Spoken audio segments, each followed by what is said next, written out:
xibaar yu wér te wóor ca tàng-tàng ba abonnez-vous pour ngeen di mën di jot suñuy vidéo. dal leen ak jàmm seen chaîne bi di Buzz 221HD kii di Amadou Ba bu Pastef di ak personnalité politique bu kenn dootu présenté ci réew mi di Sénégal bokk ci député yu 15e législative bi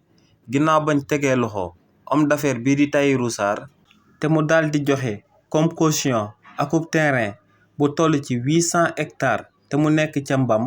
te terrain boobee buñ ko xaymaa ci tolluwaayam ci xaalis moo ngi toll ci 394 milliards de francs CFA kookee di Amadou Ba yëkkati na ay kàddu daal di koy jëmale ci jaaxle bi nga xam ne Sénégalais war nañ ko daal di amal jëmale ko suñu régime président Macky Sall di daan caxat-caxatee suuf bi nga xam ne Sénégalais yépp ñoom ñoo ko daal di bokk. ci li ni mel kii di Amadou Ba ne kii di Tahirou Sarr suuf sum joxe comme garantie te mu daal di toll ci 800 hectares te mu daal di nekk ca Mbam ne suuf soosee ëpp na ay commune ci réewu Sénégal te ne tamit suuf soosee moom moo ëpp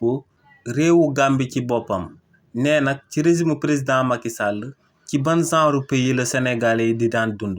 ne lu sabab mu daal di samp laaj boobee moom mooy que ne en 2020 dafa amaloon benn théorie daal di koy jëmale ci ñi dippee les hommes territoire maanaam nit ñi nga xam ne suuf rek la ñuy daal di dundee. nee nag jàppoon na que ne ñu doon dund ci régime président Macky Sall te di ci daan nguuru dañ doon am ay suuf yi nga xam ne kenn mënta natt seen dayoo. nee nag lu Tahirou Sarr amal ginnaaw bañ ko convoqué ca pôle judiciaire et financier daal dina koy jox dëgg ci tolluwaayu suuf bi nga xam ne moom ci wàllu boppam daal dina koy am ci réewu Sénégal. nee nag aku personnalité nan lañ ko mënee jël daal di koy jébal lu tollook